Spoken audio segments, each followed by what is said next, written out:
రాజుగారు రామేశ్వర శాస్త్రి గారు శస్త్ర విద్యని పరీక్ష చేసుకున్నారు. పరీక్షలో రంగాజమ్మ గారు రామేశ్వర శాస్త్రిని ప్రేమించి అతనితో లేచొచ్చారు. రంగరాజు గారు మొదట కోపించిన తర్వాత శాస్త్రీయంగా వీరిద్దరి వివాహం ఆడారని తెలిసిపోరు. తర్వాత 4 గంటలకు శాస్త్రి గారు తీర్థయాత్రకు వెళ్ళారు. వెంటనే రంగాజమ్మ గారు కూడా దారిలో ఒక వైశ్య కుటుంబం వారికి కలిశారు.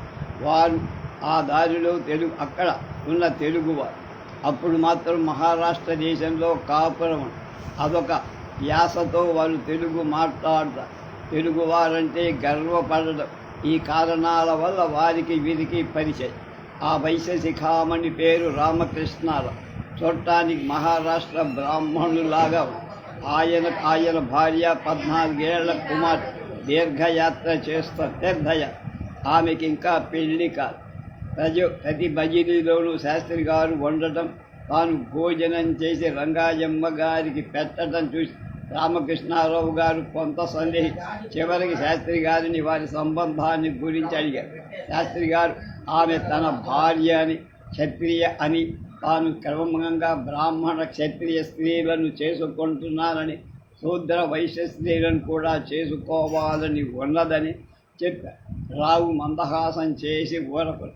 తీర్థయాత్ర సేవిస్తూ వాడు నర్మదా నదిని చేరబోయి స్నానం చేస్తూ హైమవతి కాలుదారి ప్రవాహంలో పడి రావు దుఃఖావేశం చేత, అయ్యా, ఆ పిల్లను బ్రతికి నీకు ఆ పిల్లనిచ్చి వివాహం చేస్తానని శాస్త్రి గారు ప్రవాహాల్లో దూకి కంజను బయటికి తెచ్చి రామకృష్ణారావు గారు తర్వాత పిల్లనిచ్చటం ఉన్నంత తేలిగ్గా కనిపించదు.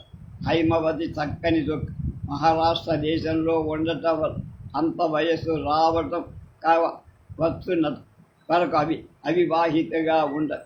తెలుగుదేశంలోనైతే ఉండదు.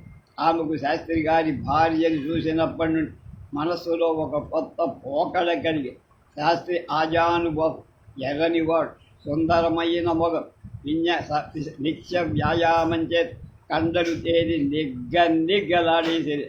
అతన్ని చూసి ఏ స్త్రీ మోహించదు అనుకో. నిన్ను ఏ కంజలు కోరదే మును రమాకాంతారలామం అని పోతన గారు రుక్మిణితో అన్న. రంగాజమ్మ గారు ప్రబల సాక్ష్య. పైగా తండ్రి గారి వాగ్దానం వల్ల తాను అది వరకే శాస్త్రి గారి భార్యనయ్యాను అనుకో. కానీ తండ్రి నుండి వదిలించుకోవటం ఎట్లా? రంగాజమ్మ గారికి అప్పటికి 20 ఏళ్ళు. హైమవతి కలిసి కొట్ట చేసి శాస్త్రి గారికి చెప్పారు. రంగాజమ్మ గారి కోపం వస్తుందేమో అని శాస్త్రి గారికి మబ్బు విచ్చినట్లయి అయోధ్యలో ఒకనాడు రామకృష్ణారావు నిద్రలేచి చూసేసరికి హైమవతి భర్తతో కలిసి 20 ఆమడ దూరంలో రావు వ్యవహారం నడిపేవాడే కానీ భార్య వారి. నిజమే, అతని భార్యను అతను తీసుకొని వెళ్ళాడు. శాస్త్రి గారి ఇంటికి వచ్చి వివాహం చేసుకుని తర్వాత 4 గంటలకు భార్యాభర్తలిద్దరు మహారాష్ట్ర దేశానికి పోయి హైమవతి తల్లిదండ్రుల దర్శించారు. రామకృష్ణారావు అల్లుడితో సరిగా మాట్లాడలేదు కానీ అత్తగారు బావమర్దులు ఆదరించి హైమవతికి 2 కుమార్తె, 1 కుమారుడు కలి. శాస్త్రి గారు కూతుళ్ళకి 2కి మహావైభవంగా పెళ్లి చేశారు. తర్వాత వాళ్ళిద్దరూ కాపురాలకు పోయి హైమవతి శాస్త్రి గారికి 40వ ఏట చనిపోయి కుమారుడు శ్రీధరం ఇవసాల మమ్ముకొని ఉన్న పొలం అమ్ముకొని వర్తకం చేయటానికి ఏ దేశము.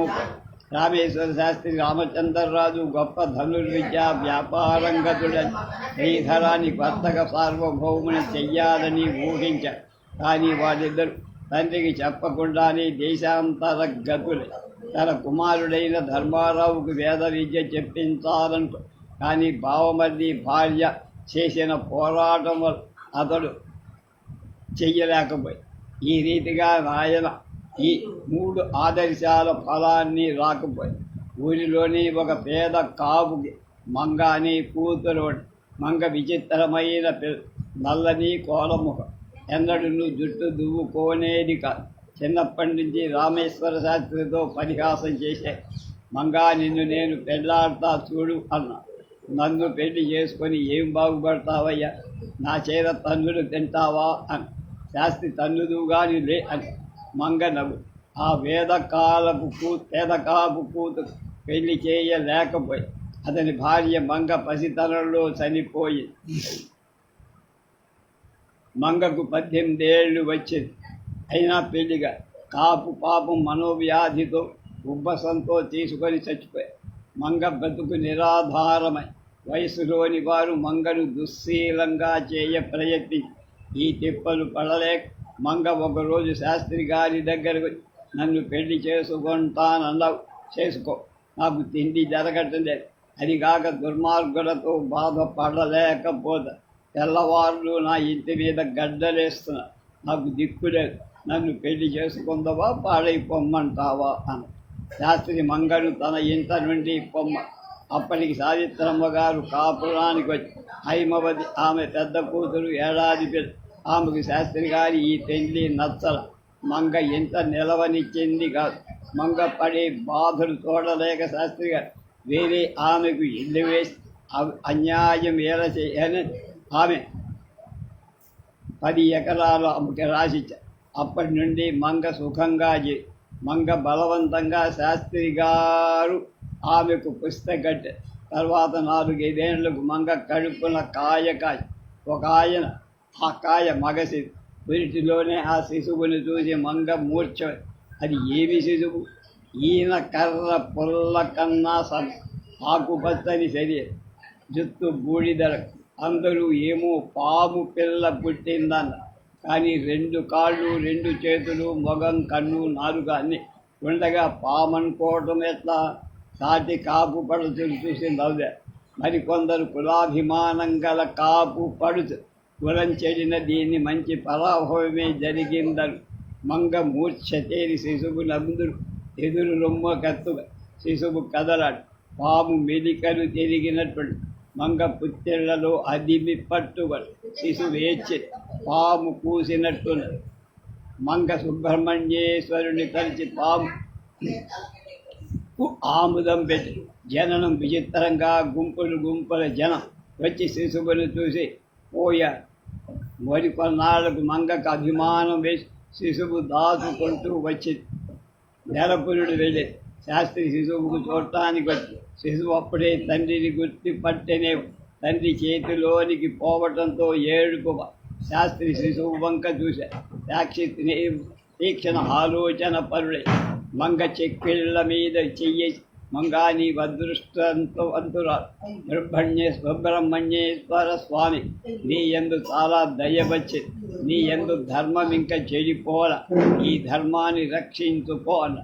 మంగకు శాస్త్రి భగవంతుడు ఉరుగమ్మల పెదవి విరుపులతో తన శిశువు మీద కొంత నిరాదరణ ఇది వరకు కడిగిన ఇప్పుడు తన శిశువు మీద ప్రేమ ఇబ్బడి ముబ్బడి. శిశువునకు ఏడాది ఈడొచ్చి ఉన్న తోట ఉండడు, పాకి ఎక్కడికి పోతాడో తెలియదు. దొడ్డిలో భర్తపాదుడు వీరపాదుడు పెట్టి మంగ ఎప్పుడూ కాపిస్తుంది. శిశువు పోయి ఆ పాదులలో కూర్చుంటాడు. మంగ కథలు కనపడు, పైగా పురుగు పుట్ర ఉంటాయేమో అని మంగ భయం. ఒకసారి ఎట్లా ఒక దారు ఒక పొరుగొమ్మతో అన్నది మంగ, పురుగో పుట్రోతని ఎప్పుడు పోయి ఆ పాదులలో కూర్చుంటాడు అన్నది. పురుగో పుట్రోనా అమ్మ, నీ కొడుకే పురుగు, నీ కొడుకే పుట్ర. మంగ కోపం కానీ కోపం ఎలా చూపించాలో ఆమెకు తెలుసు. శిశువు 5 ఏళ్ళు వచ్చాయి. బిడ్డ ఈదురు గాలి కొడితే నోరు తెరుచుకొని ఆ గాలిని పీల్చుకుంటాడు. తల్లికి తెలియకుండా పోయి ఏ చేతిలోనూ జొన్న చేరు, పెసరకాడు, వంగ తోటలు, ఆకుమడ వీటిలోకి పోయి ఈ మధ్య ఎక్కడనో పడుకుంటాడు. మంగ వెదకలేక అలసిపోయి పాపం ఎక్కడని వెతుకుతాను. అందరూ అతన్ని పసరిక అని పేరుతో పిలిచారు. పసరికకు పెట్టలు, పాములు ఎక్కువ మిత్రులు. పక్షులు వాటి దగ్గరే ఆడతాయి. వాటితో అతను ఏమో మాట్లాడుతుంటాడు. పాములు అతనికి ఆడటమే కాదు, అతని శరీరం మీద మెదివేసుకుంటాడు. ఆకు మడులలో అతడు పండుకొని నిద్రపోతాడు. పసరిక పాములు అతని చుట్టూ తిరుగుతుంటాడు. మనుష్యులను చూస్తే అవి పారిపోయి. పసరికకు 10 ఏళ్ళు వచ్చాయి. పచ్చని పాము తోక మీద నిలుచున్నట్లే ఉండే అతడు నిలుచున్నప్పుడు పెద్ద గాలి వేస్తే పసరిక తూలిపో. అతని నవ్వు, అతని మాటలు, నడక అదొక విచిత్రం. పసరిక గ్రామంలో ఉన్న పిల్లలు అతని విచిత్రంగా చూస్తారు. ఊరిలో అందరికీ అతడంటే అతని ఎవరు ఏమీ అనరు. అతన్ని నవ్విస్తారు. కొందరు అతనితో పరాచికాలాడతారు. పసరిక ఎక్కువగా మాట్లాడు. ఊరికే ప్రతిదానికి నవ్వుతాడు. ఎక్కువ పొలంలోనే ఉంటాడు. ఇంటి దగ్గర సక్కులు తక్కువ. క్రమంగా మంగకు కొడుకు మీద ఆదుర్దాతి. వాడంతే పైరు పచ్చవాడుగా పుట్టాడు. వాడికి పైరుకి సంబంధం ఉంది. వాడే పైరు పైరేవ. వాడి ఇంత వద్ద ఎందుకుండాలి అని నిర్ధారణ చేసి అతడు ఎప్పుడైనా ఇంటికి వచ్చినా ఇంత అన్నం అతనికి అన్నం కూడా అక్కర్లేదు. పొలాల మీద అతడు ఏది పడితే అదే తిడు. అన్ని పచ్చి వస్తువులే తిడు. పసరిక ఎవరితోడా ఎక్కువ కలియదు. ఒక ధర్మారావుతోనే. ధర్మారావు కనబడ్డనా అని అతన్ని వదిలిపెట్టడు. ధర్మారావు అన్నా అని పిలుస్తాడు. అతనికి వచ్చినదా ఒక్కటే మాట. ధర్మారావులకు కూడా పసరిక అంటే ధర్మారావుకు రాజు పోయినా సరే, విద్యను నశించినా సరే, పసరిక ఉంటే చాలు. పసరిక ధర్మారావుని వదడు. ఇద్దరూ పోయి పొలాల వెంట తిరిగి పచ్చ పైరులో విశ్రమించి పొద్దు గుంకె కానీ ఇంటికి రాదు. ధర్మారావు అంటే పసరికకు దగ్గర పక్షులు, సర్పాలు రావు. అవేమో అతని మీద కోపం వచ్చినట్టు చూస్తూ ఉంటాయి. తర్వాత ఎన్నాళ్ళ దాకా అతన్ని సహించవు. పసరిక వాడిని కొట్టి మళ్ళా వాడితో చెలిమి చేస్తూ ఉంటాడు.